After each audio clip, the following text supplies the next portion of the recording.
हरे कृष्णा सगळ्यांना. भगवद्गीता अध्ययनाचा आजचा आपला 17वा दिवस, 17वा अध्याय. अध्याय सुरू करण्यापूर्वी आपण रोजप्रमाणे प्रणाम मंत्र म्हणूया आणि अध्यायाला सुरुवात करूया. ओम नमो भगवते वासुदेवाय. ओम नमो भगवते वासुदेवाय. ओम नमो भगवते वासुदेवाय. गुरुर्ब्रह्मा गुरुर्विष्णू गुरुर्देवो महेश्वर. गुरु साक्षात परब्रह्म तस्मै श्री गुरवे नमः. ओम अज्ञानतिमिरान्धस्य ज्ञानाञ्जनशलाकया चक्षुरुन्मिलितं येन तस्मै श्री गुरवे नमः. नमः ओम विष्णुपादाय कृष्णपृष्ठाय भूतले श्रीमते भक्तिवेदांत स्वामी इति नामिने. नमस्ते सरस्वती देवे गौरवाणी प्रचारिणे निर्विशेष शून्यवादी पाश्चात्य देश तारिणे. जय श्री कृष्ण चैतन्य प्रभु नित्यानंद श्री अद्वैत गदाधर श्रीवासादि गौर भक्त वृंद. हरे कृष्ण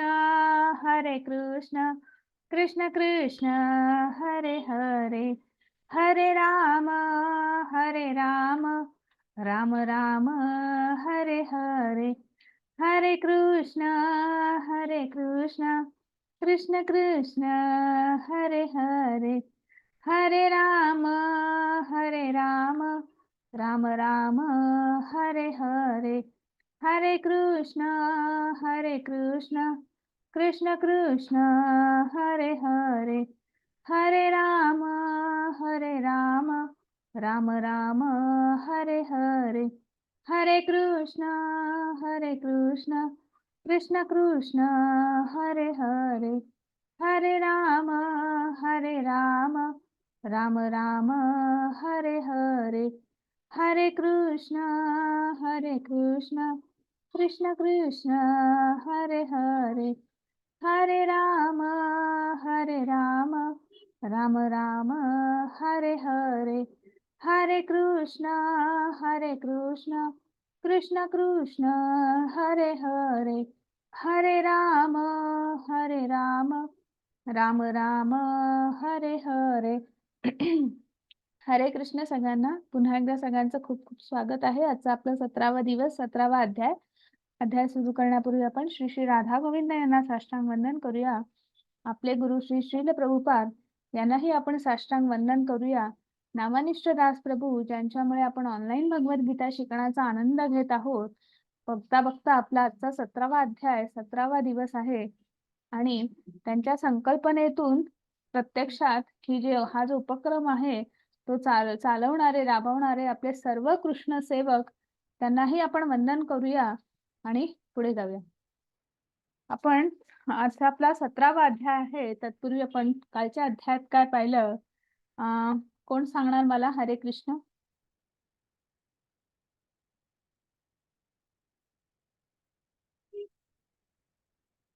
हरे कृष्ण प्रभूजी.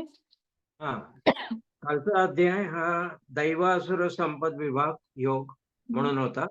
त्याच्यामध्ये दैवी प्रकृती आणि आसुर प्रकृती या दोन विशिष्ट प्रकृतींचं अतिशय सुंदर वर्णन केलेलं आहे आणि 5 यज्ञ त्याचाही उल्लेख आहे.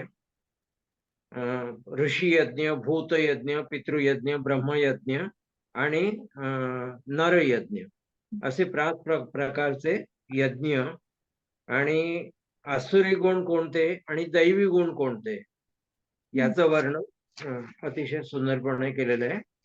त्याप्रमाणे ते आचरणात आणणं हे फार महत्वाची गोष्ट आहे. ती या अध्यायापासून शिकायला मिळाली. खूप छान प्रभूजी. हरे कृष्ण. धन्यवाद. हरे कृष्ण. हरे कृष्ण. प्रभूजींनी सगळंच सांगितलेलं आहे. तर कालच्या अध्यायामध्ये भगवंतांनी आपल्याला 2 गोष्टी सांगितलेल्या आहेत. हे असुरी गुण आहेत, हे दैवी गुण आहेत. दैवी गुणांचं आचरण केलं किंवा त्या पद्धतीने जर तुम्ही वागण्याचा प्रयत्न केला, तुमची जीवनशैली जर तशी असेल, तर निश्चितच तुम्ही भगवंताचे भक्त व्हाल. आज नाही तर उद्या, नाही तर म्हणजे क्रमशः ह्या जन्मात नाही तर पुढच्या जन्मात कुठेतरी आपण आपल्यातला सात्विक भाव जो आहे, तो वाढत जाईल, अंतर्बाह्य शुद्धीकरण होईल आणि निश्चितच आपण भगवंताचे भक्त होऊ, क्रमशः मुक्ती मिळेल. पण आसुरी प्रवृत्तीचे गुण सुद्धा त्याचं वर्णन केलेलं आहे आणि जर आपण त्या पद्धतीचं आपलं जर असेल, आपण तशा पद्धतीचं वागणं असेल किंवा तशीच आपली जीवनशैली असेल, तर निश्चितच हळू-हळू क्रमशः आपलं अधःपतन कसं होतं आणि कसं आपण याला ज्या ज्या दुःखालयम् अशाश्वतम् हे जे मृत्यूलोक आहे, आपण इथेही न राहता आपण आपलं अधःपतन होतं आणि अगदी दीर्घ कालासाठी आपण नरकामध्ये किंवा जे आपले लोअर प्लॅनेट्स आहेत त्याच्या याच्यामध्ये जातो आणि त्या कुठल्याही ग्रहामध्ये आपला त्या ग्रहामध्ये ज्या योनी आहेत त्या योनींमध्ये आपला जन्म होतो आणि त्याच्यानंतर आपल्या ज्या उद्धाराच्या आपल्या आत्म्याच्या मुक्तीच्या ज्या शाश्वती आहेत किंवा ज्या संधी आहेत त्या सगळ्याच दुरावतात किंवा उद्धार होणं अशा आत्म्यांचा केवळ आणि केवळ अशक्य आहे किंवा खूप दुर्मिळ आहे. आणि म्हणून भगवंत सांगता आहेत, की काम, क्रोध आणि लोभ हे जी 3 द्वारं आहेत, ही नरकाची 3 दारं आहेत. आणि त्यापासून म्हणजेच आपले जे षड्रिपू आहेत आणि त्या षड्रिपूंमधलं सगळ्यात मोठी कामवासना, मत्सर, काम, क्रोध आणि लोभ, मोह जो आहे, तर ह्या तिन्ही गोष्टींना जर आपण आवर घातला किंवा त्याला जर वेळीच नियंत्रण आणलं आपल्या आणि ह्या सगळ्या कशापासून होतात? तर पुन्हा आपल्या इंद्रिय विषय, इंद्रिय इच्छा म्हणजे कुठलीही गोष्ट आपण काहीही सांगायचं भगवंतांनी केलं, तरी त्याचं सुरुवात कुठून आहे? तर आपल्या इंद्रिय विषय, इंद्रिय इच्छा ज्या आहेत. त्यामुळे जर आपण तिथेच जर आपण निग्रह केला, तिथेच जर आपण नियंत्रण आणायचा प्रयत्न केला, तर नशीब हे पुढचे जे संभाव्य धोके आहेत, तर हे आपले निश्चित टळतील आणि आपण तिथेच काल भगवंत थांबले होते आणि योग्य काय, अयोग्य काय याची जाण असण्यासाठी किंवा पुन्हा एकदा जर आपण एखाद्या आध्यात्मिक गुरूंचा जर आश्रय घेतला किंवा आपण भक्तांच्या संघामध्ये राहिलो, तर निश्चितच आपली प्रगती जी आहे किंवा आपण आपली प्रगती साधू शकतो. आणि आपण इथेच कालचा अध्याय थांबवला होता आणि आजचा आपला अध्याय आहे श्रद्धात्रय विभाग योग. आता मला सांगा श्रद्धा म्हणजे काय? हरे कृष्ण. श्रद्धा म्हणजे निष्ठा किंवा शाश्वती. शाश्वत नाही शाश्वती बरोबर आहे तुम्ही. शाश्वती. हां, हां, हां. खूप छान प्रभूजी. शाश्वती एखाद्यावर असलेला विश्वास. मग तो विश्वास कोणाबरोबर आहे, कोणावरही असतो. म्हणजे अगदीच बघा, आपल्याला आपण एक रोजचं घरातलं उदाहरण बघा. आपल्या घरात कोणीतरी आजारी पडतं किंवा आपल्याला साधा सर्दी, खोकला, ताप येतो. पण आपल्याला एकदम ते जोपर्यंत आपण डॉक्टरकडे जात नाही ना, आपल्याला असं घरात एकदम हे वाटतं आणि जेव्हा आपण डॉक्टरकडे जातो, त्याने फक्त गोळ्या लिहून दिलेल्या असतात किंवा गोळ्या सोबत दिलेल्या असतात. पण आपण त्या गोळ्या घेण्याच्या आधीच आपल्याला त्या डॉक्टरकडे जाऊनच आपल्याला बरं वाटतं, की नाही आपण त्या डॉक्टरकडे जाऊन म्हणजे एवढी ती आपल्या आपल्या त्या डॉक्टरवर श्रद्धा असते किंवा विश्वास असतो, की आता मला बरं वाटणार. ती एक मनामध्ये जी एक पॉझिटिव्हिटी होते तिथे गेल्यावरच तयार होते किंवा आपल्या घरात एखादा समारंभ आहे किंवा काही कार्यक्रम आहे आणि आपल्याच घरातली कोण व्यक्ती किंवा कोण नातेवाईक आपण जनरली सगळ्यांना बोलवतो. पण म्हणजे ती एखादी जी व्यक्ती असते, की ती आपल्याला वाटतं, ती आली म्हणजे सगळं कार्य छान होणार, कार्यक्रम मस्त होणार. आपला जो काही समारंभ आहे किंवा काही सण आहे, तो छान पद्धतीने पार पडणार आणि मग ती आली, की तिथेच आपल्याला वाटतं, की चला अर्धं काम संपली. हो की नाही? मग तो असतो त्या व्यक्तीवर असलेले तो विश्वास, ती श्रद्धा. मग हा श्रद्धा, ही विश्वास हे जे आहे, तर त्याचं तेच आपल्याला आपल्या देवावर किती आहे किंवा कसं आहे, तर त्याचं वर्णन आजच्या अध्यायामध्ये आलेलं आहे. आणि भगवंत सांगत आहेत, अर्जुनाची अनधिकृत उपासनेबद्दल चौकशी. म्हणजे अर्जुन हे आपल्या सगळ्यांचं प्रतिनिधित्व करत आहेत. त्यामुळे अर्जुनाचे प्रश्नही असे आहेत, की जे आपल्याच मनातले कुठलेतरी प्रश्न असतात आणि भगवंत खूप उत्तम पद्धतीने त्याचं निरसन करतात, त्या शंकांचं निरसन करतात. तसं या अध्यायातही केलेलं आहे. भगवंतांनी उत्तर दिलेलं आहेत आणि 3 पद्धतीच्या एखाद्याची श्रद्धा किंवा उपासना असते, त्याचं वर्णन आलेलं आहे. मग आपण जे अन्न ग्रहण करतो, ते सुद्धा 3 प्रकारात मोडलं जातं. आपण जो यज्ञ करतो, म्हणजे आपला यज्ञ जे आपल्याला विहित कर्म सांगितलेलं आहे, तर जे ऋषींनी मान्य केलं. विहित कर्म काय असतं?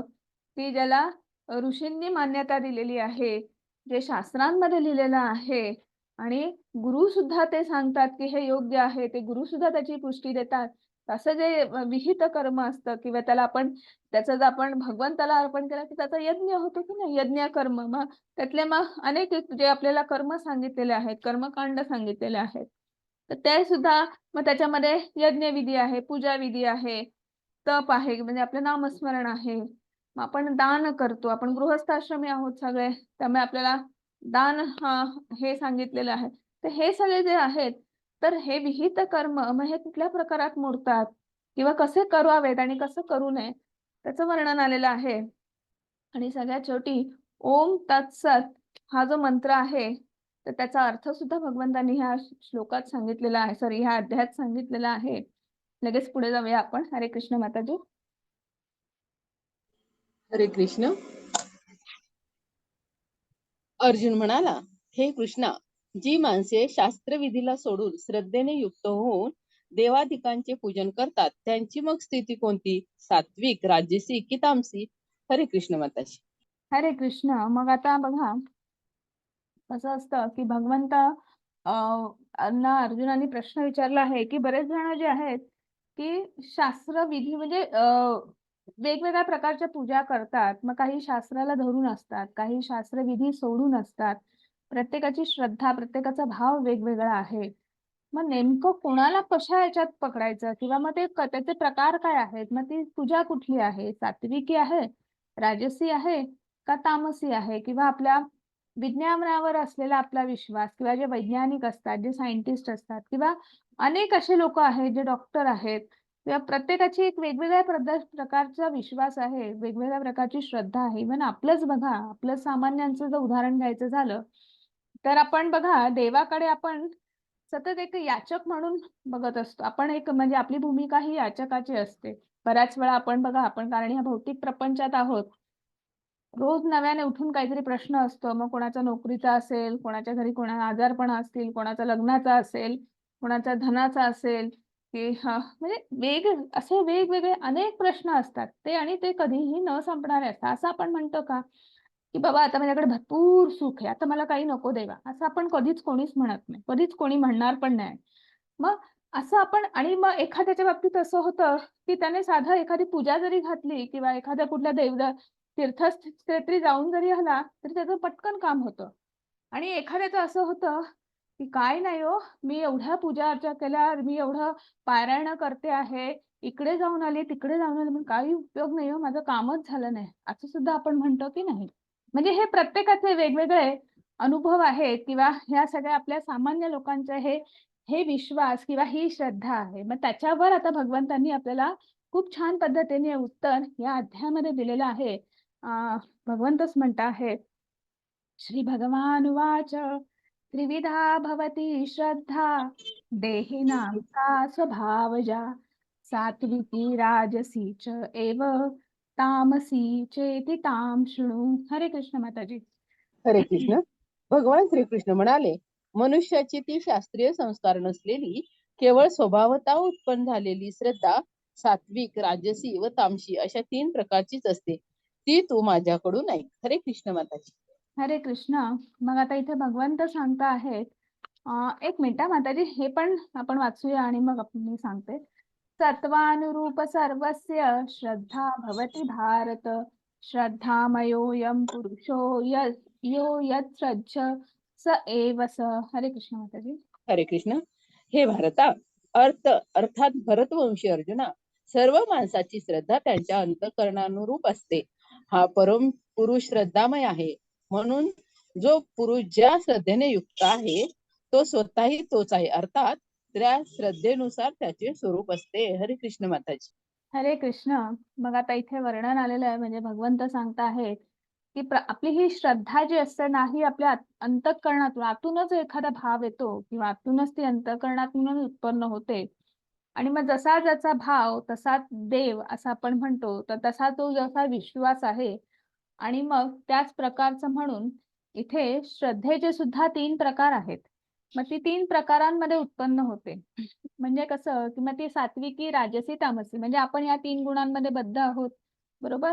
ज्याच्यावर ज्या गुणाचा प्रभाव जास्त असतो त्या पद्धतीची त्याची श्रद्धा असते. आता तामसी लोकांचं म्हटलं तर त्यांची देवावर श्रद्धाच नसते, विश्वासच नसतो.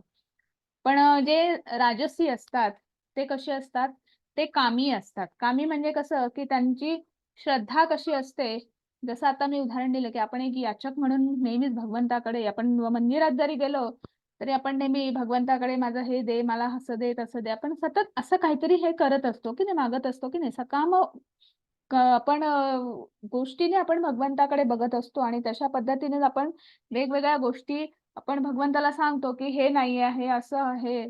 सतत कुठलीतरी तक्रार असते किंवा हे कमी आहे, असं आहे. आणि त्या पद्धतीने मग आपण उपासना करतो, पूजा करतो, कुठल्यातरी तीर्थक्षेत्री जातो. तर ही सगळी जी आहे ही आपली सकाम भक्ती आहे, की आपण म्हणजे भगवंताची भक्ती करायची किंवा भगवंताकडे जायचं, उपासना करायची, नामस्मरण करायचं आणि त्याच्या बदल्यामध्ये भगवंतांनी आपल्याला आपलं जे इप्सित आहे, जे भौतिक प्रपंचाला जे लागणारं जे इप्सित आहे, की त्यासाठी भगवंताने त्याची पूर्तता करायची किंवा आपण प्रतिदेवतांची सुद्धा पूजा करतो आणि मग त्यांनी आपल्याला त्या ज्या गोष्टी आहेत, की जे आपण मागणं मागितलेलं आहे, तर त्याची ते पूर्तता करतात. तसं आपल्याला ते फळ देतात. हो की नाही? मग ही झाली सकाम भक्ती. आपण ही पाहिलेली आहे. हे कोण म्हणजे राजसी असतात, तर ते कामी असतात. त्याच्यानंतर जे सात्विकी असतात. आता सात्विकी म्हणजे कसं, की हळू आपण नामस्मरण करतो आहोत. हळू म्हणजे आपल्याला भक्त संघ किंवा एखादा असाच इस्कॉन सारखा एखादा प्लॅटफॉर्म मिळालेला आहे आणि मग आपल्याला शास्त्र काय आहेत किंवा आपण कुठेतरी प्रवचन ऐकतो आणि मग आपली जी उत्सुकता असते ती वाढत जाते. प्रसाद ग्रहण करतो. एक चांगल्या भक्तांचा संघ आपल्याला मिळतो आणि मग त्यांच्यासोबत राहून मग आपले पण विचारांचं आदान-प्रदान होतं आणि मग आपल्यातला सुद्धा तो कुठेतरी सात्विक भाव वाढत जातो. आणि मग आपल्यामध्ये ती उत्सुकता, उत्कंठा त्यात तयार होते आणि मग आपण अजून जाणून घेण्याचा प्रयत्न करतो आणि मग मनाने आपण भगवंत कोण आहेत, आपण कोण आहोत आणि मग अजून जाणतो आहोत. मग कोण काय सांगतं आहे, ह्या ग्रंथात काय लिहिलेलं आहे वगैरे हे सगळं जे मग ब्रह्म कोण आहे, भगवंत कोण आहेत, जीव म्हणजे काय, जीवात्मा काय आहे, मुक्ती म्हणजे काय आणि बद्ध आत्मा म्हणजे काय. तर ह्या अशा काही संज्ञा आहेत त्याचे निदान आपल्याला अर्थ कळतात किंवा आपण अजून जाणून घेण्याचा प्रयत्न करतो आणि त्यातनंच काही लोक पुढे जातात. आत्मसाक्षात्कारही होतो किंवा हळूहळू आत्मा शुद्ध सात्विक भाव आहे तो वाढत जातो आणि हळूहळू मग ते जसं आपण ध्यान योगामध्ये पाहिलेलं आहे, की जे वेगवेगळे टप्पे आहेत ते पार करत, तर असे जे असतात हे ज्ञानी असतात. त्यांची सात्विकी भाव असतो किंवा सात्विकी श्रद्धा असते आणि याच्या वरचा जो टप्पा आहे तो म्हणजे शुद्ध सात्विक भाव आणि तिथे फक्त भगवंताबद्दल तिथे जे असतात ते भक्त असतात. भगवंताचे भक्त. भगवंताबद्दल फक्त आणि फक्त प्रेम भावना असते आणि बाकी जे भक्ती योगामध्ये असतात, जे अनन्य भक्ती योगामध्ये असतात, ते भक्त असतात. जे शुद्ध सात्विक असतात. शुद्ध सात्विक म्हणजे आपल्याला त्याची कल्पना पण नाही करता येणार इतकं शुद्ध सात्विक, अष्टशुद्ध सात्विक त्यात भाव असतो, की आपल्या कल्पनेच्या पलीकडे असे जे असतात ते भक्त असतात.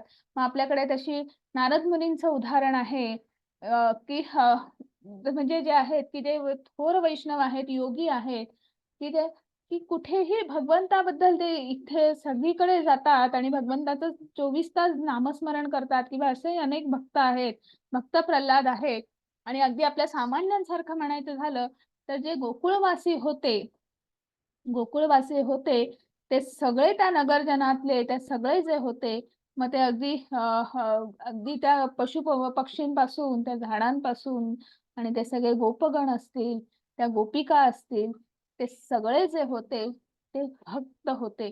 जे काही करायचं जे काही असेल ते फक्त आणि फक्त त्या कृष्णाच्या प्रेमासाठी त्या भावासाठी आणि तो आहे भक्त आणि अशी ही जी श्रद्धा जी असते ती शुद्ध सात्विक भावामध्ये मोडली जाते. त्यामुळे श्रद्धेचे जे प्रकार आहेत की जो राजसी असतो त्याची कामी आहे म्हणजे सकाम श्रद्धा आहे किंवा सकाम भक्ती आहे. सात्विकी जो आहे किंवा जो सत्वशील आहे तो ज्ञानी ह्या कॅटेगरीमध्ये मोडला जातो आणि जो भक्त आहे त्याचा शुद्ध सात्विक भाव म्हणजे ज्ञानीच्याही पुढची जी स्टेज आहे किंवा स्टेप आहे, आपण 9 प्रकार शिकलेलो आहोत की नाही, त्यातली जी 8वी 9वी जी आहे की जो अनन्य भक्ती योगामध्ये आहे, प्रेम भक्ती आहे, भावभक्तीनंतर प्रेम भक्ती आहे, रसा जो असतो तो भक्त असतो. आणि ते सुद्धा हे कसं येतं की अंतःकरणातून येतं. म्हणजे आपलं जसं जसं आपलं अंतर्बाह्य शुद्धीकरण होत जातं, आपली श्रद्धा जी आहे, निश्चय जो आहे तो दृढ होत जातो भगवंताबद्दलचा. आणि मग पुढे भगवंत म्हणता आहे यजन्ते सात्विका देवान अक्षरक्षांसी राजसा प्रेता भूतान गणश्चान्ये यजन्ते तामसा जना. हरे कृष्ण माताजी. हरे कृष्ण माताजी. सात्विक माणसे देवांची पूजा करतात. राजसिक माणसे यक्ष राक्षसांची तसेच इतर तामसिक माणसे असतात ती प्रेत व भूतगणांची पूजा करतात. हरे कृष्ण माताजी. हरे कृष्णा. मग जसं आता आपण वर्णन केलं किंवा आता आपण बोललो, तसं जी सात्विक माणसं जी असतात ती देवतांची पूजा करतात. राजसी माणसं जी असतात ती यक्ष कुबेर यांची पूजा करतात.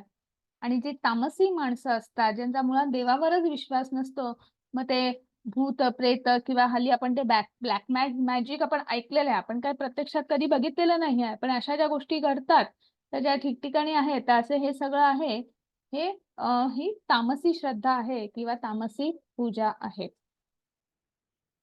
आणि मग पुढे आपण बघूया. हरे कृष्ण माताजी. हरे कृष्ण. जे कठोर तपस्या आणि तपश्चर्या शास्त्रात सांगितलेली नाही ते अभिमान, अहंकार, वासना आणि आसक्ती यांच्यामुळे करतात. जे उत्कटतेने प्रवृत्त होतात आणि जे आपल्या शरीराच्या अवयवांना तसेच आत वास करणाऱ्या परमात्म्याचा छळ करतात त्यांना राक्षस म्हणतात. हरे कृष्ण माताजी. हरे कृष्ण. मग आता बघा, ह्या चित्रामध्ये तुम्हाला वेगवेगळे चित्र आहेत आणि वेगवेगळ्या पद्धतीच्या ज्याने त्याने की ह्या तपश्चर्येचं त्यांनी हे केलेलं आहे की मी अशा पद्धतीने घोर तपश्चर्या करतो. रावणाची तपश्चर्या जी होती ती अघोरी तपश्चर्या होती की म्हणजे अशी मी इतकं की मी कोणतरी आहे की मी हे सगळं पेलवू शकतो आणि मी भगवंताला प्रसन्न करू शकतो, ह्या भावनेने जे करतात मग ते कठोर तपश्चर्या. आणि मग ह्या कठोर तपश्चर्याची काहीच गरज नसते हो. भगवंत काय म्हणतात, मला प्रेम भाव भरपूर आहे, तुम्ही प्रेमाने माझ्याकडे बघा, मला पत्रम पुष्पम फलम तोयम या 4 गोष्टी मला वहा, मला बाकी काही नको. पण ह्या ते करत असताना अगदी श्रद्धेने प्रेमाने माझं नाव घ्या, नाम घ्या, नामस्मरण करा, हेच मला पुरेसं आहे. पण असं असतं का? नाही. प्रत्येकाला काय वाटतं की देव कोणी नाही, मीच सर्वश्रेष्ठ आहे. रावणाचं असंच होतं, कंसाचं असंच होतं, मी सर्वश्रेष्ठ आहे.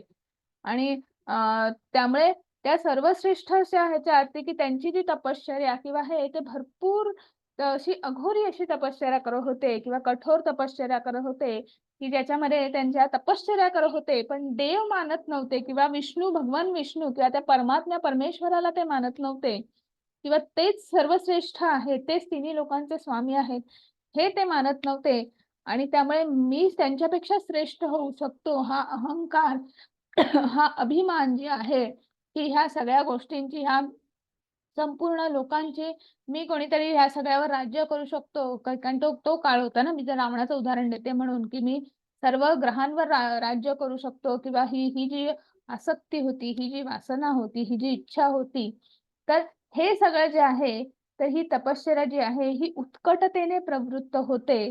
आणि त्याच्यामध्ये काय होतं की आपण कदाचित आपल्या आपल्या शरीराला, आपल्या इंद्रियांना, आपलं हे शरीररूपी यंत्र जरी असलं तरी सुद्धा ते भगवंतांच्या शक्तीचा आविष्कार आहे की नाही. पंचमहाभूत आणि सूक्ष्म शरीर काय आहे की सूक्ष्म मिथ्या अहंकार, बुद्धी आणि मन, हो की नाही. ह्या सगळ्या भगवंतांच्याच शक्ती आहे, त्याचा विस्तार आहे. तर त्या 8 गोष्टी. आणि परत सगळ्यात महत्वाचं म्हणजे आपल्या आतमध्ये जो आपला आत्मा आहे ते भगवंतांचं स्फुल्लिंग आहे, भगवंतांचा अंश आहे, त्या परमात्म्याचा अंश आहे.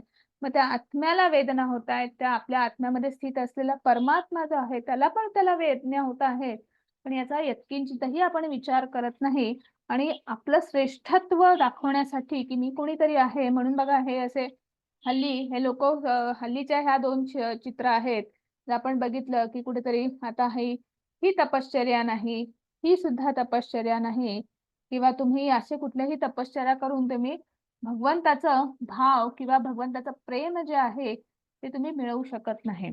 आणि पुढे आपण जे भोजन करतो, हो की नाही, जाणीचे यज्ञ कर्म. मग त्याचेही प्रकार आहेत, तर त्याचं पण वर्णन आलेलं आहे. हरे कृष्ण माताजी. हरे कृष्ण.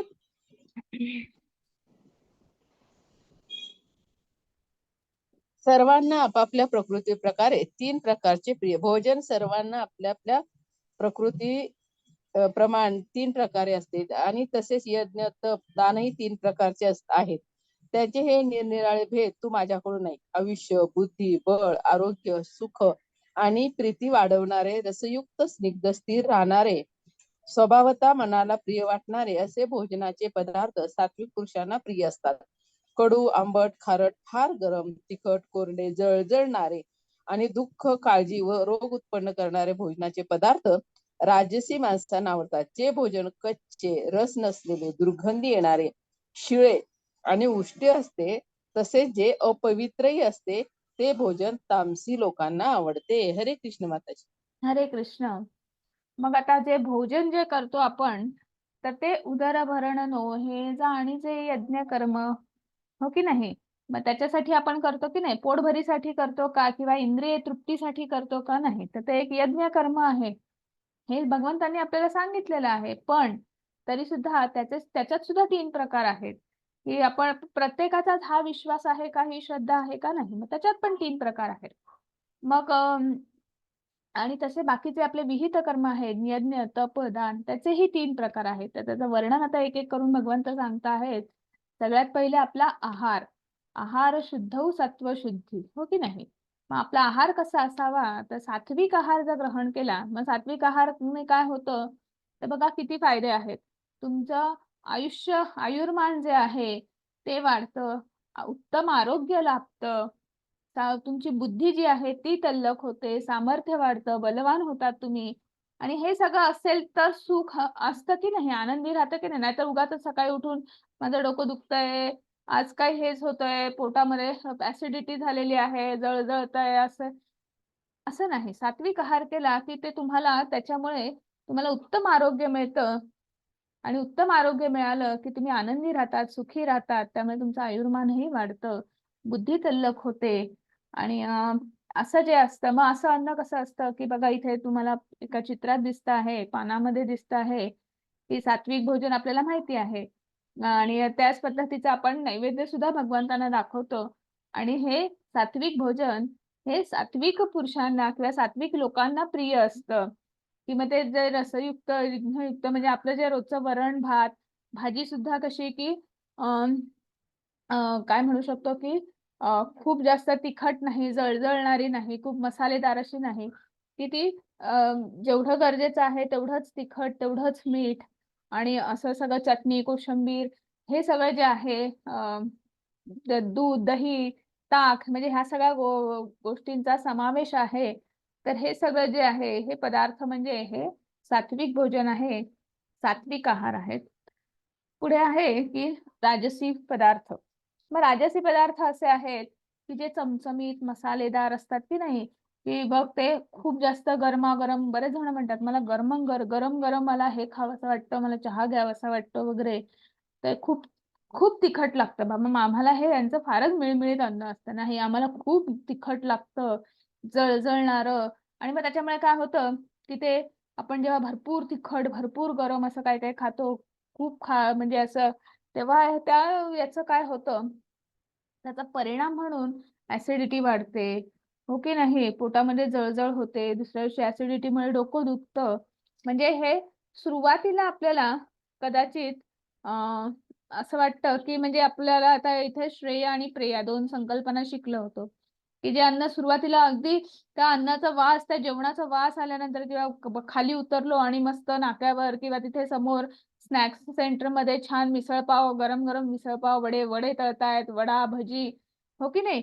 आपल्याला लगेच तोंडाला पाणी सुटतं की नाही? म्हणजे आपण सुरुवातीला आपल्याला ते खावंसं वाटतं, हवंसं वाटतं.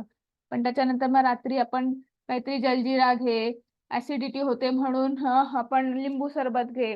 कारण की नंतर त्याचा परिणाम असा होतो की आपल्याला काहीतरी पोटात दुखतं आहे, जळजळतं, ऍसिडिटी होते, म्हणजे दुःख, काळजी, आपल्याला आजार उत्पन्न करणारं आपण नेहमी म्हणतो की आजारांचं माहेरघर काय आहे की पोटापासून सगळे आजार उत्पन्न होतात. म्हणजे आपण काय अन्न ग्रहण करतो आहे आणि त्याचा परिणाम म्हणून आपल्या शरीरामध्ये वेगवेगळे आजार होतात. तर अशा पद्धतीचं जे आहे हे राजसी भोजन आहे. आणि सगळ्यात महत्त्वाचं म्हणजे तिसरं जे आहे ते तामसी आहे. तामसी भोजन हे जनरली तामसी लोकांना आवडतं आणि मग ज्याला दुर्गंधी येते आहे, उष्ट आहे, शीळ आहे आणि त्याहीपेक्षा अपवित्र म्हणजे जे मांसाहार करणारे असतात. मांसाहार हे तामसी भोजन आहे. आणि अशा पद्धतीचं म्हणजे आपल्या भोजनाचेही 3 प्रकार आहेत. आणि मग जसं आपण भोजन करणार, जशा पद्धतीचा आहार ग्रहण करणार, तशा पद्धतीचं आपल्याला आता माहिती आहे, की तशा पद्धतीचे जीवन रस तयार होतात, तशा पद्धतीच्या ऊती विकसित होतात आणि मग त्याचे परिणामही आपण पाहिलेले आहेत. आता आपण पुढे जाऊया. आता यज्ञविधी काय आहे, तर त्याचेही इथे प्रकार सांगितलेले आहेत. हरे कृष्ण माताजी. हरे कृष्ण.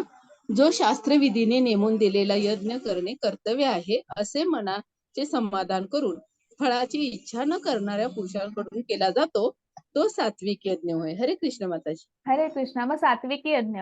मग सात्विकी यज्ञ काय आहे, की आपण आता आपल्याला यज्ञ कर्म काय आहे कलियुगातलं, कोण सांगेल पटकन मला? हरे कृष्ण. आठवतंय काही? कलियुगामध्ये कुठला यज्ञ कर्म सांगितलं आहे? नाम संकीर्तन. नामस्मरण. बरोबर. खूप छान माताजी. हरे कृष्ण. कलियुगामध्ये आपल्याला नामस्मरण घ्यायचं आहे. मग तोच आपला यज्ञ कर्म आहे की नाही? पण मग ते नाम घेताना आपण कुठल्याही फळाची अपेक्षा ठेवायची नाही किंवा कुठल्याही भगवंतांकडे कुठलीही आपण म्हणजे जे सकाम भक्ती आहे किंवा सकाम उपासना जी आहे ती करायची नाही. तर ते जे आहे ते सात्विक यज्ञ आहे, की भगवंतांच्या आनंदासाठी, भगवंतांना संतुष्ट करण्यासाठी आपण एक भगवंतांची सेवा म्हणून, उपासना म्हणून त्यांना प्रसन्न करण्यासाठी आपण जे केलं हे तो सात्विकी यज्ञ आहे. आणि हरे कृष्ण माताजी. हरे कृष्ण. हरे कृष्ण माताजी. परंतु हे भरतश्रेष्ठ अर्थात भरतवंशामध्ये श्रेष्ठ अर्जुन केवळ दिखाव्यासाठी किंवा फळही नजरेसमोर ठेवून जो यज्ञ केला जातो तो यज्ञ तू राजस समज. हरे कृष्ण माताजी. हरे कृष्ण. मग परंतु काही काही जण जे असतात ते स्वतःच्या काहीतरी स्वार्थासाठी किंवा काहीतरी सुप्त भाव मनामध्ये आहे आणि तो पूर्ण करण्यासाठी एखादा उपासना केली जाते, एखादा पूजा केली जाते. जे सामान्य लोक असतात ते भगवंतांकडे सकाम भक्ती करतात किंवा ती राजसी झाली. आणि अजून एक मोठं उदाहरण द्यायचं झालं तर आपल्याकडे वेगवेगळे सण साजरे केले जातात. गणपती आहेत, म्हणजे त्याच्यानंतर आपल्याकडे गोविंदा साजरा केला जातो. तर हे वेगवेगळे सण म्हणजे त्याच्यासाठी मोठमोठे फ्लेक्स लावले जातात आणि मोठमोठ्या पॉलिटिशियन्स कडनं वेगवेगळ्या पद्धतीने त्या पद्धतीचं ते सण किंवा एखादी पूजा विधी केला जातो. पण तो सगळा कसा असतो, की त्याच्यामागे त्यांचा काहीतरी सुप्त हेतू आहे, काहीतरी त्यांची अपेक्षा आहे, काहीतरी स्वार्थबुद्धी आहे. त्यामुळे ह्या सगळे जे आहे हे राजसी प्रकारामध्ये मोडतात. आणि मग पुढे भगवंत म्हणत आहेत. हरे कृष्ण माताजी. हरे कृष्ण. शास्त्राला सोडून अन्नदान न करता मंत्राशिवाय दक्षिणा न देता व श्रद्धा न ठेवता केल्या जाणाऱ्या यज्ञाला तामसिक यज्ञ म्हणतात. हरे कृष्ण माताजी. हरे कृष्ण. मग जे कुठल्याही शास्त्रांमध्ये ज्याचं वर्णन नाही किंवा ते शास्त्राला धरून नाही किंवा आपण कुठलीही पूजा विधी केली, काहीही केलं की त्याचं आपण लगेच दान करतो, अन्नदान करतो आपण. आपण मंत्रोच्चारण करतो, आपण दक्षिणा देतो आणि मग हे सगळं न करता आपण फक्त आणि फक्त काहीतरी जसं आपण मगाशी रावणाचं उदाहरण घेतलं तर तशा पद्धतीने आपण जर एखादी उपासना केली, हे केली तर तो झाला तामसिक यज्ञ झाला. हरे कृष्ण. आता आपण तपाचं आपण बघूया की तप काय आहे. तर तपाचेही प्रकार आहेत. देवद्विज गुरु प्राज्ञ पूजनम शौचम आर्जवम ब्रह्मचर्यम अहिंसा च शारीरम तप उच्यते. हरे कृष्ण माताजी. हरे कृष्ण.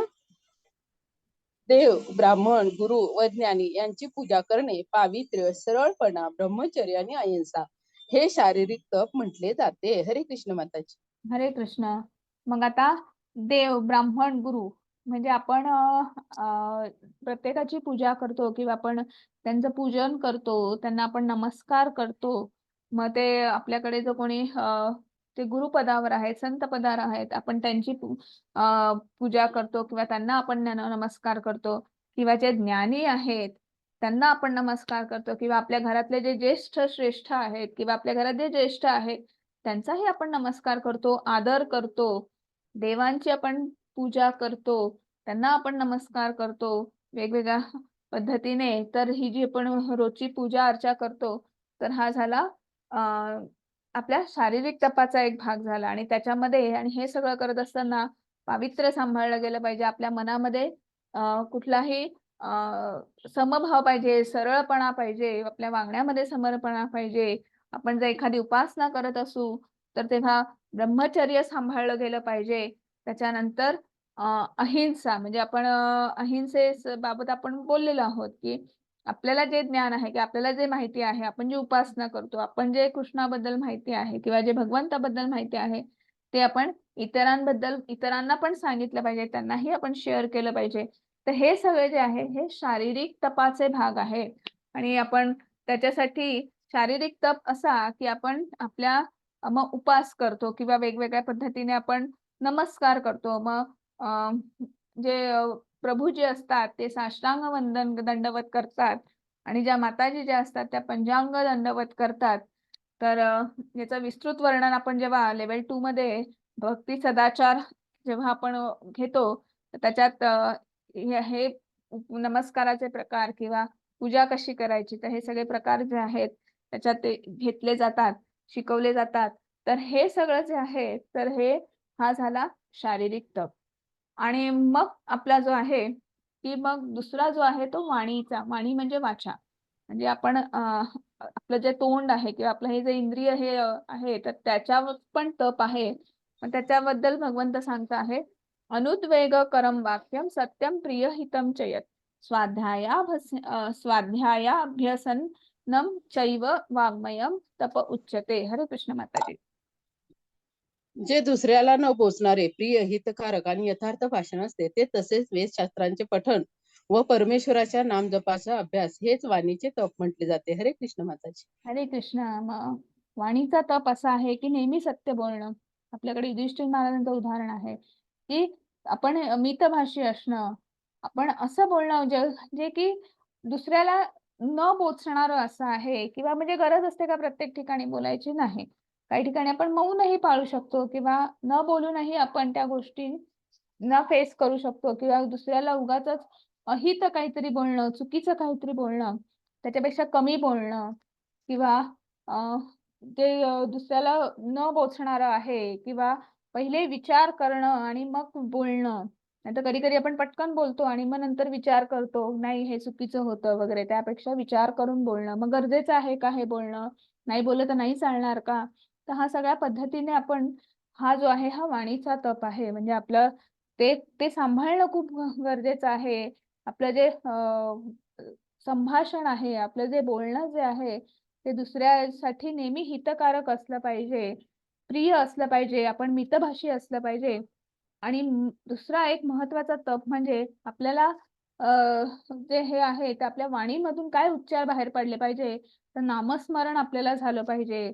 त्याच्यानंतर आपण वेगवेगळ्या शास्त्रांचं पठण केलं पाहिजे, की हे स्तोत्रांचं, मंत्रांचं पठण होऊ दे, नामस्मरण होऊ दे, वेगवेगळ्या ग्रंथांचं वाचन होऊ दे. तर हा जो आहे हा वाणीचा तप आहे आणि हा सांभाळणं फार गरजेचं आहे. आणि मग पुढे मनाचा तप काय, मनाची तपश्चर्या काय आहे, तर त्याचं वर्णन आलेलं आहे. हरे कृष्ण माताजी. हरे कृष्ण. आणि शांतता, साधेपणा, गुरुत्वाकर्षण, आत्मनियंत्रण आणि विचारांची शुद्धता ही मनाची तपस्या आहे. हरे कृष्ण माताजी. हरे कृष्ण. मग आपण शांत असणं किंवा मन शांत ठेवणं, शुद्ध ठेवणं, सत्वशील ठेवणं, साधेपणा, वागण्या बोलण्यात साधेपणा. म्हणजे नाहीतर आपलं बोलणं कृती एक असते आणि मनामध्ये काहीतरी वेगळंच असतं, हो की नाही?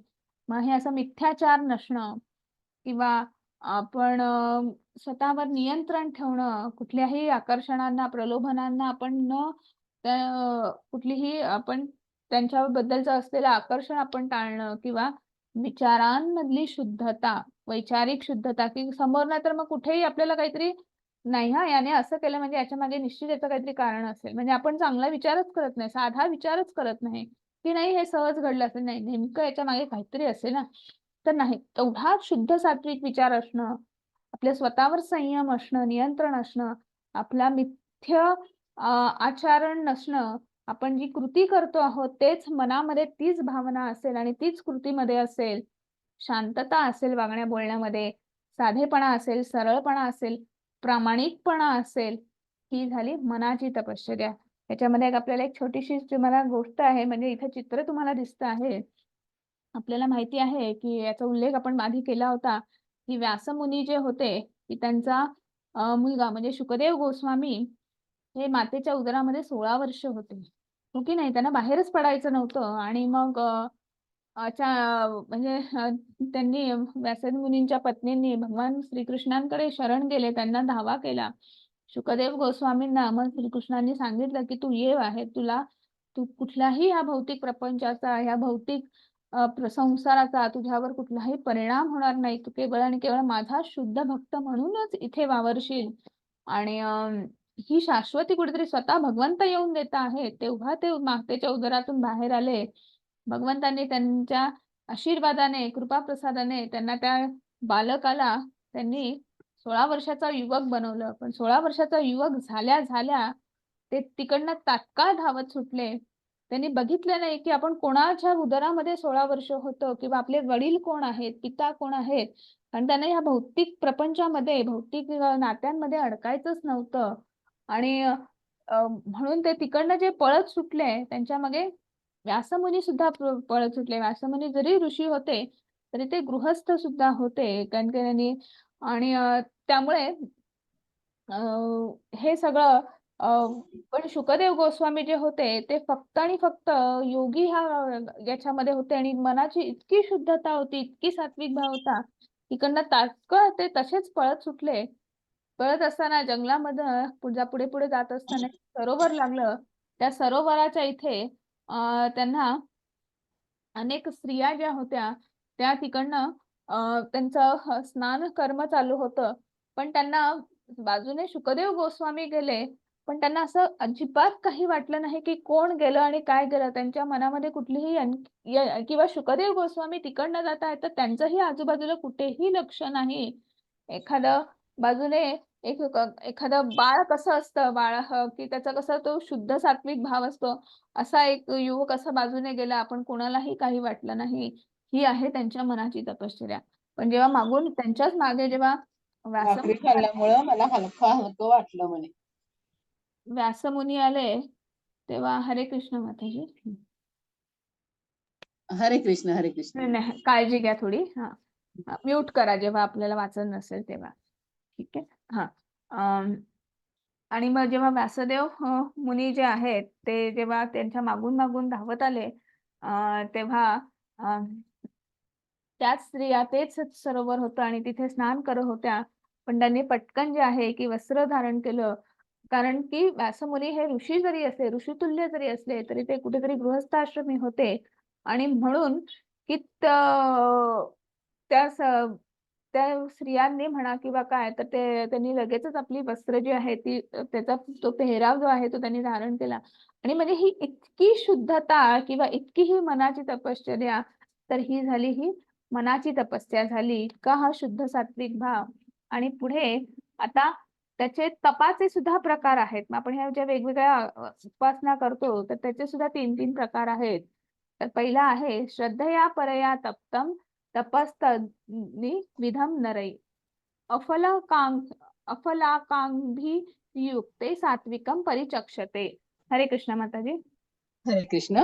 फळाची इच्छा न करणाऱ्या योगी पुरुषांकडून अत्यंत श्रद्धेने केलेल्या वर सांगितलेल्या तिन्ही प्रकारच्या तपाला सात्विक तप असे म्हणतात. हरे कृष्ण माताजी. हरे कृष्णा. मग इथे म्हणता आहे की अफल आकांक्षी म्हणजे जी फळाचीही आपण अपेक्षा करत नाही, अफल अशी जी आहे की फळाची इच्छा नाही आणि फक्त आपण भगवंताच्या आनंदासाठी त्यांच्या संतुष्ट भावने त्यांना संतुष्ट करण्यासाठी आपण जी तपश्चर्या करतो किंवा आपण जे 9 प्रकार आपल्याला सांगितले आहेत की नाही. त्याचा पहिला टप्पा आहे श्रवणम, कीर्तनम, त्याच्यानंतर स्मरणम, हो की नाही.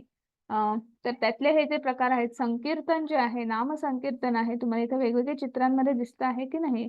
आपलं जे नामस्मरण आपण करतो, तर ही सगळी जी पद्धत आहे, तर याचे सुद्धा जिथे फळाची अपेक्षा नाही आणि ते अत्यंत श्रद्धेने, भावनेने भगवंतांसाठी केलेलं आहे, त्यांच्या संतुष्ट भावनेसाठी, त्यांच्या आनंदासाठी केलेला आहे, तो तप जो आहे तो सात्विक तप आहे.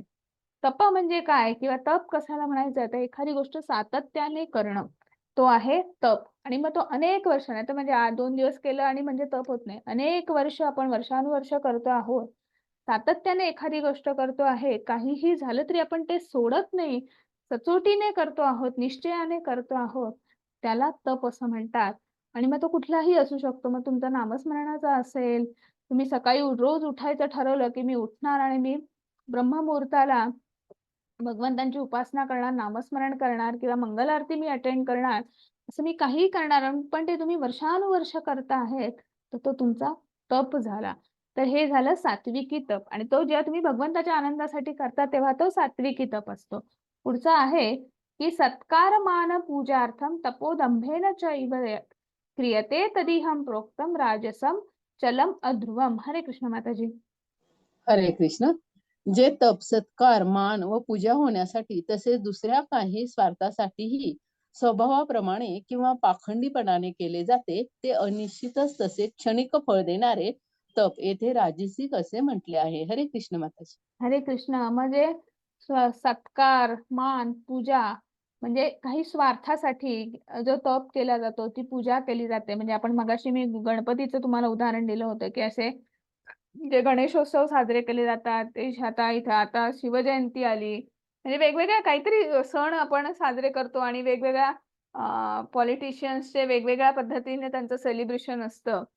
आणि मग त्याच्या मागे त्यांचा काहीतरी स्वार्थी हेतू असतो आणि त्या पद्धतीने किंवा मी हे केलं तर माझं मोठं नाव होईल, मला सत्कार मिळेल, मला मान मिळेल, अशा पद्धतीने आपण एखादी कुठली गोष्ट करत असतो, तेव्हा हे जे आहे हे राजसी आहे. पण हे फळ कसं असतं, क्षणिक असतं की नाही. आता आपल्याला माहिती आहे, तुम्ही कुठलीही गोष्ट केली की त्याचं क्षणिक फळ असतं आणि मग पुन्हा आपल्याला सगळं करणं आहे, पुन्हा आपण कर्म करण्यासाठी पुन्हा जन्म-मृत्यूच्या आपण चक्रामध्ये अडकणार आहोत. जसं आपण सात्विक तपश्चर्या केली, सात्विक आपण कुठलीही गोष्ट करायचं म्हटलं, तर आपल्याला काय आहे, त्याचं फळ कसं आहे, की चिरंतन आहे, सनातन आहे. आणि तामसिक तप काय म्हणताय आपण बघूया. मूढग्रहाणात्मनो यत् पीडया क्रियते तपः परस्योत्साह दानार्थम वा तत्तामसु म म तत् तत्ताम समुदाहृतम. हरे कृष्ण माताजी. हरे कृष्ण.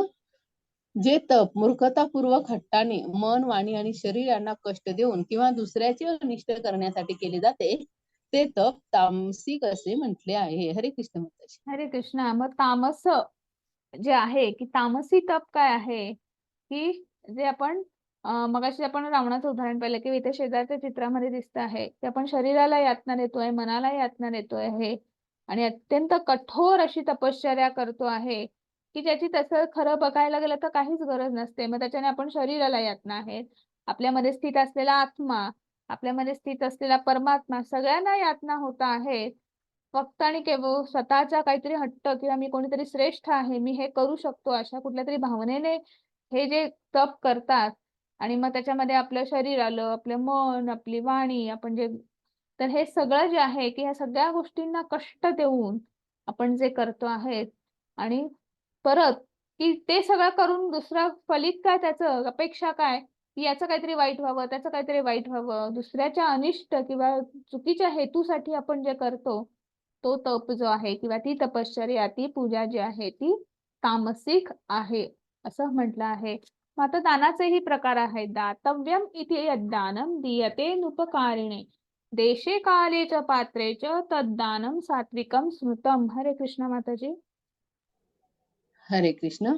कर्तव्यापोटी परताव्याची अपेक्षा न ठेवता योग्य वेळी आणि स्थळी आणि योग्य व्यक्तीला दिलेले सात्विक ज्ञान मानले जाते.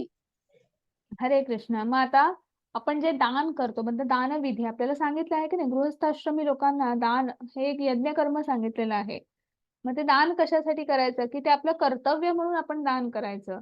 पूर्वीच्या काळी कसं होतं, पूर्वीच्या युगांमध्ये की जे संन्यासी होते, जे वानप्रस्थाश्रमी होते, जे ब्रह्मचर्य आश्रमी होते, तर ह्या सगळ्यांचं किंवा जे ब्राह्मण कर्म करणारे होते, जे 4 वर्ण आहेत त्यातले जे ब्राह्मण वर्ण जो होता, की त्यांनी शास्त्रांचा अभ्यास करून सगळ्यांना ह्या बाकीच्या सगळ्या तिन्ही वर्णांना, तिन्ही व्यवसाय करणाऱ्यांना योग्य काय आहे, शास्त्र काय सांगत आहे, पूजा कशा करायच्या, याचं त्यांनी वर्णन करायचं किंवा त्यांच्याकडनं ते करून द्यायचं. त्या गोष्टींची त्यांना जाणीव करून द्यायची.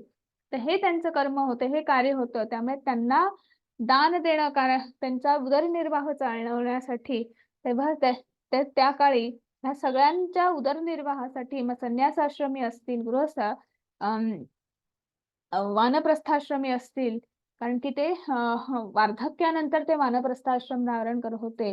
ब्रह्मचर्य आश्रमी असतील, ते ह्या सगळ्यांना त्यांचा उदरनिर्वाहासाठी पूर्वी गृहस्थाश्रमी जे होते ते दान कर्म करत होते. आणि आता सुद्धा आपण जे दान करतो तर ते योग्य ठिकाणी, योग्य स्थळी, योग्य वेळी आणि योग्य व्यक्तीला, की जिथे कुठलेही म्हणजे मी आता याला काहीतरी दान केलं आहे म्हणजे त्याच्याकडनं मला काहीतरी फळ मिळेल अशी अपेक्षा न ठेवता करणं हे सात्विकी दान आहे. आता इथे तुम्हाला चित्रात दिसत आहे, आता मागच्याच महिन्यामध्ये मोक्षदा एकादशी गेली आणि त्या दिवशी गीता जयंती असते. तर गीता जयंतीच्या दरम्यान तुम्हाला ठिकठिकाणी तुम्हाला माहिती असेल की आपल्याकडे गीतेचं आपण किंवा ठिकठिकाणी आपण गीता वाटतो म्हणजे म्हणण्यापेक्षा गीता आपण डिस्ट्रीब्यूट करतो आणि वेगळ्या लोकांना भगवद्गीता काय आहे, भगवंत कोण आहेत किंवा त्यांनी हे वाचावं, ते आपण सांगावं. त्याचं कारण म्हणजे फक्त हे जे दान आहे किंवा हे सगळं करत असताना की आपण ज्याला देतो आहोत मग तो आपल्याला काही देईल का, त्याच्यातून तो काही शिकला, त्याने ज्ञान घेतलं तर तो आपल्याला मदत नाही, कुठलीही अपेक्षा नाही, काही नाही. फक्त हे ज्ञान जे आहे, हे भगवंतांचं ज्ञान, हे कुठेतरी मी वाचलं आहे, मी ऐकलं आहे आणि मला आनंद वाटला किंवा मला चांगलं वाटलं, मला छान वाटलं. अजून कोणाला छान वाटावं, कोणाला चांगलं वाटावं म्हणून आपण ते डिस्ट्रीब्यूट करतो किंवा हे एखादा आपण ग्रंथ देतो, एखादं पुस्तक देतो वाचायला. म्हणजे ज्याला जो योग्य स्थळी, योग्य ठिकाणी आपण एखाद्याला देतो किंवा एखाद्या ठिकाणी आपण योग्य असं म्हणजे गरजू व्यक्तीला आपण अन्नदान करतो, वस्त्रदान करतो. तर हे सगळं जे आहे की योग्य स्थळी, योग्य वेळी किंवा आपण मंदिरांमध्ये आपण जिथे मंदिर बांधण्यासाठी, कन्स्ट्रक्शनसाठी आपण कुठेतरी दान देतो. तर हे सगळं जे आहे, तर हे सगळं आहे सात्विक दान आहे. आपल्याला हे उदाहरण माहिती आहे की दशरथ महाराजांनी जेव्हा रामांचा जन्म झाला, 4 पुत्रांचा जन्म झाला आणि त्या सगळ्या भावंडांचं जेव्हा नामकरण विधी होते, तेव्हा त्यांनी आधी पुत्रकामेष्टी यज्ञ केला होता आणि त्याच्यानंतर पुत्रप्राप्ती झाली होती. पण त्यानंतर त्यांनी यथाशक्ती त्यांनी सगळीकडे दान दिलेलं आहे. संपूर्ण प्रजेला त्यांनी आनंदित करून सोडलेलं आहे, की बाबा हे माझं कर्तव्य आहे, की मी जरी मी सकाम भक्ती करून मी काहीतरी फळ मिळवलं आहे, पण आता मला त्या फळातला म्हणजे मला तो आनंद मला साजरा करण्यासाठी मी यथाशक्ती मी दानधर्म करीन आणि मी सगळ्या प्रजेला आनंदी करीन, सुखी करीन. आणि मग पुढे आता राजसी काय आहे दान ते आपण बघूया. प्रत्युपकारार्थ फलम उद्दिश्यम वा पुनः दीयते च परिक्लिष्टम तद्दानम राजसम स्मृतम. हरे कृष्ण माताजी. हरे कृष्ण. परंतु जे दान क्लेशपूर्वक प्रत्युपकाराच्या हेतूने अथवा फळ नजरेसमोर ठेवून दिले जाते ते दान राजसिक म्हटले आहे. हरे कृष्ण माता. हरे कृष्ण. मग आता हे बघा किती सेल्फ एक्सप्लेनेटरी आहे. तुम्हाला शेजारचं चित्र दिसत आहे, ते त्यांना त्या कुटुंबाला दान देत आहेत. पण बघा त्याने सेल्फी काढला म्हणजे तो कुठेतरी तो फोटो स्टेटसला ठेवणार, व्हॉट्सअप स्टेटस, त्याच्यानंतर इंस्टाग्राम, फेसबुक कुठेतरी अपलोड करणार. म्हणजे थोडक्यात 4 लोक ते बघणार, वाचणार, त्याची वाहवा करणार, मग त्याचा मानसन्मान वाढणार. म्हणजे हा कुठल्या तरी स्वार्थी हेतूने जे करतो, कुठल्या तरी फळाच्या अपेक्षेने करतो. तर हे जे दान आहे हे राजसिक दान आहे. आणि पुढे जे तामसिक दान आहे त्याबद्दल भगवंत सांगत आहेत, अदेश काले यद्दानम अपात्रेभ्यश्च दीयते असकृत्म अवज्ञातम तत्तम तामस सामुदाहृतम. हरे कृष्ण माताजी. हरे कृष्ण. अपवित्र ठिकाणी, अयोग्य वेळी, अयोग्य व्यक्तीकडे किंवा योग्य लक्ष आणि अनादर न देता केलेले दान हे अज्ञानाचे आहे असे म्हणतात. हरे कृष्ण माताजी. हरे कृष्ण. मग आता अज्ञानतेने किंवा दान काय आहे, तर जिथे आपण एखाद्याला दान करतो आणि मग त्याचा उपयोग जो आहे तो आता बघा इथे चित्रात दिसत आहे, तो कुठल्या तरी व्यसनासाठी करतो. म्हणजे अयोग्य व्यक्ती, अयोग्य स्थळी, अयोग्य ठिकाणी आणि अशा अपवित्र ठिकाणी आपण एखाद्याला दान करतो किंवा डोनेशन देतो आपण, तर हे सगळं जे आहे आणि मग त्याचा तसा त्या दानाचा तसा वापर किंवा चांगल्या कर्मासाठी होतो का नाही. मग हे सगळं जे आहे हे अज्ञानातून आलेलं किंवा हे अज्ञानाचं दान आहे असं कुठेतरी भगवंत सांगता आहेत. आणि जेव्हा आता ह्याच्यानंतर भगवंत आपल्याला हरिओम तत्सत ह्या हा जो मंत्र आहे किंवा हे जे 3 शब्द आहेत त्याचं वर्णन इथे सांगता आहेत. मग इथे भगवंत म्हणत आहेत, सृष्टीच्या प्रारंभापासून परम परम सत्य दर्शवण्यासाठी ओम तत् सत हे 3 शब्द वापरले गेले. हे 3 प्रतिकात्मक निरूपण ब्राह्मणांनी वेदांच्या स्तोत्रांचा जप करताना आणि परमात्म्याच्या समाधानासाठी यज्ञ करताना वापरले होते. म्हणजे जेव्हा ह्या सृष्टीची निर्मिती झाली, ब्रह्मदेवांची उत्पत्ती झाली, तेव्हा भगवंतांना संतुष्ट करण्यासाठी ब्रह्मदेव जे आहे ते हरिओम तत्सत ह्या मंत्राचं उच्चारण करत असेल किंवा ओम तत्सत, तर हे शब्द जे आहेत की हा मंत्र उच्चारत असेल की त्याच्यानंतर मग आपले वेगवेगळे वेद पठण सुरू, म्हणजे वेगवेगळे वेद आले, प्रस्थापित झाले, वेगवेगळे मंत्र प्रस्थापित झाले. त्यानंतर पण जे सुरुवातीला जे आहे की जेव्हा प्रथम निर्मिती झाली तेव्हा हेच 3 शब्द जे आहे हरि ओम तत्सत याची निर्मिती झाली किंवा हे वापरले गेले भगवंतांना संतुष्ट करण्यासाठी. आणि मग अशा प्रकारे परमात्मा प्राप्त करण्यासाठी दिव्यवादी लोक त्याग, दान आणि तपस्या करतात.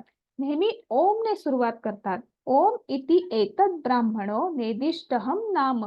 पहिले ध्येय सूचित करते म्हणून ओम म्हणजे विष्णू हे सर्वोच्च ध्येय सूचित करण्यासाठी वैदिक स्तोत्रांच्या सुरुवातीला ठेवलेले आहे. मग आता ओम आपण भगवंतांनी आपल्याला भक्ती योगामध्ये पण सांगितलेलं आहे की मंत्रांचा ओंकार मी आहे, हो की नाही. मग ओंकार जो आहे, मग ओम म्हणजे कोण, तर साक्षात भगवान विष्णू, भगवते परमपिता परमेश्वर, ज्यांना आपण आधी आवाहन करतो आणि त्यानंतर आपण कुठल्याही क्रिया करतो, कुठलेही विहित कर्म करतो. मग जसं इथे आपण म्हटलं आहे की मग त्या दान असेल, तपस्या असेल किंवा एखादी पूजा असेल, उपासना असेल, आपण संकल्प सोडतो, तर संकल्प सोडताना सुद्धा मंत्र म्हणतो, त्याच्या सुद्धा आपण सुरुवातीला आपण कोणाचं आवाहन करतो, तो ओम म्हणतो. म्हणजे आपण भगवान विष्णूंचं आवाहन करतो, आपण परमात्म्याचं आवाहन करतो आणि मग आपण आपलं कुठलंही कर्म जे आहे, क्रिया जी आहे त्याला सुरुवात करतो. हरे कृष्ण. हा हरे हरे कृष्ण माताजी. हा बोला. हरे कृष्ण. हा तत् या शब्दाने त्याग, तपस्या आणि दान करावे अशा दिव्य क्रियांचा उद्देश भौतिक गुंतामुक्त होणे आहे. तत्तम असी तत् मुक्तीसाठी अलिप्त कार्याचे वर्णन करतात. या क्रियाकलाप भौतिक परिणामाकडे दुर्लक्ष करून केले जातात. हरे कृष्ण माताजी. हरे कृष्ण. मग तत् या शब्दाचा अर्थ काय आहे, तर हरि ओम तत्. मग ओम आपण पाहिलं, ओम म्हणजे भगवान विष्णू, तत् म्हणजे त्याग, तपस्या आणि दान हे करणं, हे विधी किंवा हे कर्म करण्याच्या आधी तत् हा शब्द म्हणावा. मग तत् म्हणजे काय, तत्वमसी म्हणजे आपण इदम न मम म्हणतो बघा, कुठलेही आपण एखाद्या पूजेची सुरुवात असते बघा, तेव्हा जे गुरुजी येतात, जे ब्राह्मण जे असतात, त्यांच्या मंत्रांमध्ये अनेक वेळा उच्चारण असतं, इदम न मम, हे माझं नाही, हे मी तुम्हाला अर्पण करतोय, याचं फळ मी तुम्हाला अर्पण करतोय. म्हणजे आपल्याला ते ह्या भौतिक गुंतागुंतीतून किंवा ह्या भौतिक बंधनातून मुक्त करण्यासाठी तत् या शब्दाचा अर्थ उच्चारण करायचं. म्हणजे मी हे कर्म करतो आहे, हे तुला अर्पण आहे. म्हणजे जेव्हा तुला अर्पण आहे, भगवंताला अर्पण आहे, मग त्या कर्माचा जो काही दोष असेल किंवा जे काही फलित असेल त्याचा आपल्याला काही दोष लागत नाही किंवा त्याचा परिणाम आपल्याला भोगावा लागत नाही किंवा त्याच्या फळाचं सुद्धा आपल्याला आपण ते भगवंताला आपण अर्पण करतो. त्यामुळे आपण थोडक्यात सांगायचं तर त्याचा जो काही भौतिक परिणाम आहे त्याला आपण सुरुवातीलाच भगवंताला अर्पण करतो. आणि मग पुढे म्हणता आहेत, हरे कृष्ण माताजी. हरे कृष्ण. सत या परमात्म्याच्या नावाचा सत्य भावात आणि श्रेष्ठ भावात प्रयोग केला जातो. तसेच हे पार्था अर्थात पृथापुत्र अर्जुना, उत्तम कर्मातही सत शब्द योजला जातो. तसेच यज्ञ, तप आणि दान यामध्ये जी स्थिती अर्थात अस्तिक बुद्धी असते तिलाही सत असे म्हणतात. आणि त्या परमात्म्यासाठी केलेले कर्म निश्चयाने सत म्हटले जाते. दुःखी एवं सौम्य सत म्हणजे शाश्वत परमेश्वराच्या सेवेसाठी केलेले कार्य. खरे आध्यात्मिक स्वरूप प्रगट करा. अशा कृतीमध्ये कृती करणारा शाश्वत बनतो. क्रियाकलाप शाश्वत असतात आणि क्रियाकलापाचे फायदेही शाश्वत असतात. हरे कृष्ण माताजी. हरे कृष्ण. मग इथे भगवंत सत या शब्दाचा अर्थ सांगत आहेत. मग सत म्हणजे सत्य, म्हणजे त्या परमेश्वर श्रेष्ठ, की आपण हे जे करतो आहे की उत्तम अशा ठिकाणी आपण सद्विचार सद आचार आपण म्हणतो की नाही, तर आपण जिथे जिथे आपली मग सत म्हणजे सत्य शाश्वत, मग परमेश्वराच्या सेवेसाठी केलेलं असं. त्यामुळे आपण जेव्हा आपण ओम तत्सत म्हणतो की आपण भगवंतांना आवाहन करतो, त्यांना ते फळ अर्पण करतो आणि कायमस्वरूपी ते त्याचं जे काही असेल हे नित्य माझ्याकडून होऊ दे, याचा भाव सत्य असू दे, सात्विक असू दे, आणि त्याचं जे काही फळ असेल ते सगळं जे आहे ते शाश्वत, त्याचं जे आहे चिरंतन असू दे, ही माझी कृती जी आहे ही चिरंतन असू दे, ही शाश्वत असू दे. तर अशा भावनेने, आणि हे अत्यंत सत्य आहे किंवा याच्यामध्ये खूप मनापासून केलेलं आहे, उत्तम आहे, अशा आस्तिक बुद्धीने, सात्विक बुद्धीने आणि अशाच श्रद्धेने जे केलं जातं, म्हणजे करण्यासाठी सत हा शब्द वापरला जातो. म्हणजे ओम तत् सत. आणि मग त्याचं अजून आपल्याला चैतन्य महाप्रभूंच्या जे चैतन्य चरितामृत आहे तर त्याच्यामध्ये सुद्धा ह्या 3 गोष्टींचं वर्णन आलेलं आहे. मग त्याच्यामध्ये इथं चैतन्य महाप्रभू म्हणतात की वस्तुतः दिव्य ध्वनी ओंकार जरी अ, उ आणि म या 3 अक्षरांच्या संयोगात दिव्य सामर्थ्य असते, आणि जो ओंकाराचा जप करतो त्याला लवकरच ओंकार आणि भगवान विष्णू वेगळे नसल्याची जाणीव होते. म्हणजे जेव्हा आपण ओम शब्द म्हणतो, मग ओम शब्दामध्ये 3 अक्षर आहेत. मग 3 कुठली आहेत? तर अ, उ आणि म यांच्या संयोगाने तो दिव्य ओंकार जो आहे तो त्याचं उच्चारण होतं. आणि त्या दिव्य उच्चारणाचा जेव्हा आपण नामस्मरण करतो किंवा तपश्चर्या करतो किंवा आपण ओंकार साधना म्हणतो त्याला, तर तो जो ओंकार साधना करतो त्याला भगवान विष्णू आणि ओम याच्यामध्ये काहीही फरक नाही हे जाणवतं. कारण अ उ म काय आहे तर अकारेच्यते कृष्ण सर्व लोकैक नायक, उकारेच्यते राधा, मकारो जीव वाचका. मग अकारच्यते कृष्ण, मग अकार काय आहे तर अकार हे अक्षर कृष्णाला सूचित करतं, जो तिन्ही लोकांचा स्वामी आहे, जो सर्व लोकैक नायक, सर्व जीव आणि ग्रह आणि भौतिक आध्यात्मिक या सगळ्यांचा तिन्ही लोकांचा तो स्वामी आहे. उकारा हे अक्षर श्रीमती राधाराणी, जी कृष्णाची आनंद शक्ती आहे, म्हणजे कृष्णाची भगवान श्रीकृष्णांची जी अंतरंग शक्ती आहे, जी राधाराणी आपण ज्यांना म्हणतो, तर त्या अंतरंग शक्तीला उकार असं म्हटलेलं आहे. ज्यांची आपण आराधना करतो, ज्यांचं आपण स्मरण करतो आणि ज्यांची आपण कृपा प्राप्ती करण्यासाठी की जी भगवंताची शक्ती आहे, भगवंताची आनंददायी शक्ती आहे, अंतरंग शक्ती आहे, अशी राधाराणी जी आहे ती उकार. आणि मकार जो आहे तो माकार सजीवांना जीव सूचित करते. म्हणजे आपण जे जीवात्मा आहोत, आपण जे भगवंतांचे स्पुल्लिंग आहोत, अंश आहोत, तर आपण म्हणजे ओंकारामधला म, तर जीवात्म्याला जो आहे तर त्याला ते सूचित करते. म्हणजे ह्या अ उ म म्हणजे ओंकारामध्ये सर्व सृष्टी पुन्हा जडलेली आहे.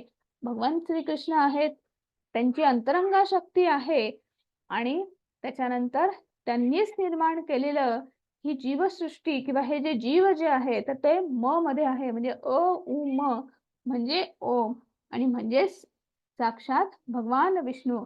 आणि म्हणून पुढे इथे म्हणता आहेत, हे पार्था अर्थात हरे कृष्ण माताजी. हा, हरे कृष्ण. बरोबर वाच. हा हा. हे पार्था अर्थात पृथापुत्र अर्जुना, श्रद्धेशिवाय केलेले हवन, दिलेले दान, केलेले तप आणि जे काही केलेले शुभ कार्य असेल, हे सर्व असत म्हटले जाते आणि त्यामुळे ते ना इहलोकात फलदायी होत ना परलोकात. मग आपण जे जे काही आपण विहित कर्म करतो आहोत, जी साधना करतो आहोत, जी उपासना करतो आहोत, जी पूजा करतो आहोत, त्याच्यामध्ये श्रद्धा असणं, भाव असणं, विश्वास असणं खूप महत्वाचं आहे. पण जिथे श्रद्धा नाही, जिथे भाव नाही आणि जर अशा पद्धतीने तुम्ही जर एखादी भगवंताची कुठे भावनाच नाही, भावना शून्य, भावना रहित होऊन तुम्ही श्रद्धेशिवाय तुम्ही भगवंताला ची त्याची पूजा करता आहेत, उपासना करता आहेत, तर इथे भगवंत स्वतः सांगता आहेत, की ना त्याचं इहलोकात फलदायी होत, ना परलोकात म्हणजे ना मृत्यूलोकामध्ये त्याचं फळ मिळत, ना तुम्ही जेव्हा तुमचा मृत्यू होतो, जेव्हा परलोकात जातात, तिथेही त्याचा काही तुम्हाला फळ मिळत आणि त्यामुळे श्रद्धा महत्वाची, भाव महत्वाचा, प्रेमभाव महत्वाचा आणि तो कशामुळे होतो? तो श्रद्धेमुळेच होतो. आणि ही श्रद्धा कुठून? आपल्या अंतरंगातून निर्माण होते. जशी जशी श्रद्धा वाढत जाते, तसा तसा आपला भगवंताबद्दलचा भाव वाढत जातो. प्रेमभाव उत्पन्न होतो आणि जे प्रेमभाव आहे, ती सहज भावना आहे. म्हणजे जशा एखाद्या आईची आपल्या मुलाबद्दल असलेली जी सहज भावना आहे, जोपर्यंत ती भावना उत्पन्न होत नाही, तोपर्यंत आपण भक्ती किंवा भक्त आपण स्वतःला म्हणू शकत नाही किंवा आपण भक्त म्हण काय म्हणू शकतो, ह्या कॅटेगरीत आपण मोडले जात नाही. आणि मग हेच इथं वर्णन भगवंतांनी केलेलं आहे. मग श्रद्धेचे विविध प्रकार जे आहेत, मग त्याच्यामध्ये अर्जुनाने तो प्रश्न विचारला होता, अर्जुनाची शंका होती आणि भगवंतांनी त्याच्यावर आपल्याला उत्तम उत्तरं दिलेली आहेत. तिथे सांगता आहेत, की 3 पद्धतीची श्रद्धा आणि उपासना आहे.